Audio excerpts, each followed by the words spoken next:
اگر کسی کی فیکٹری کو آگ لگ جائے تو لوگ کہتے ہیں بیچارے کا ستیہ ناش ہو گیا ہے۔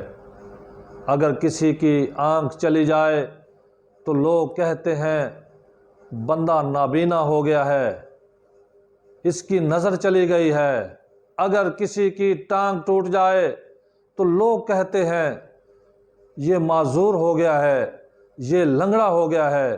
اگر کسی کی فصل پر، پکی پکائی فصل پر بارش آ جائے تو لوگ کہتے ہیں اس کا تو بھٹا ہی بیٹھ گیا ہے۔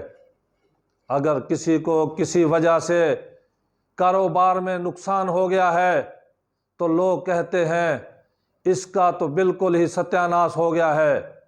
اللہ تعالی ہمیں دنیا کی مصیبتوں اور آفاتوں سے بچائے رکھے۔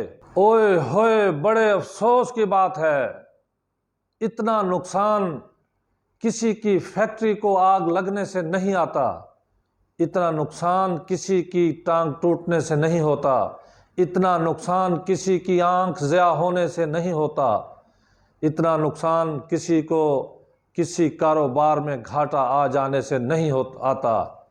اوئے ہوئے او یارو، جتنا نقصان ایک نماز چھوڑ دینے سے آتا ہے، کیا کبھی تم نے کسی کو ایک نماز چھوڑ دینے پر یہ جملے ادا کیے ہیں کہ تو گھاٹے میں چلا گیا ہے؟ اللہ کے بندو، نماز فرض عین ہے، ہر بالغ مرد اور عورت پر نماز فرض ہے۔ تمام لوگوں سے اپیل ہے کہ اپنے اہل و عیال کو نماز کے بارے میں سختی کریں، کیونکہ نماز کی اہمیت کو یوں بیان کیا جاتا ہے اگر تم نماز کو کھڑے ہو کر ادا نہیں کر سکتے تو بیٹھ کر ادا کرو، اگر بیٹھ کر بھی ادا نہیں کر سکتے تو لیٹ کر کرو، اگر لیٹ کر بھی نماز کو ادا نہیں کر سکتے تو اشاروں سے کرو، اگر تمہارے ہاتھوں میں اتنی ہمت نہیں رہی تو دل کے اشاروں سے نماز کو ادا کیا کرو، کیونکہ نماز دین کا ستون ہے۔ الصلاۃ مراج المومنین، نماز اللہ سے ملاقات کا ذریعہ ہے۔ الصلاۃ مراج المومنین، نماز حضور علیہ الصلاۃ والسلام کی آنکھوں کی ٹھنڈک ہے۔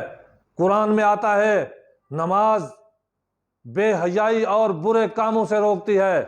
قیامت کے دن سب سے پہلے نماز کا سوال کیا جائے گا۔ اگر شہروں میں لوگوں کی تعداد لاکھوں میں ہے تو مسجدوں میں لوگ سینکڑوں کی تعداد میں بھی نہیں ہوتے۔ اگر دیہاتوں میں لوگوں کی تعداد سینکڑوں میں ہے تو مسجدوں میں گنتی کے 2-4 لوگ موجود ہوتے ہیں۔ لوگوں، اپنے گھروں اور مسجدوں کی طرف نگاہ دوڑائیے، کیا ہم کتنے نمازی رہ چکے ہیں؟ ہمارے پاس نماز کے لیے وقت ہی موجود نہیں ہے۔ ہم اپنے کاروبار میں لگ چکے ہیں، اپنے ڈراموں اور ٹی وی میں لگ چکے ہیں۔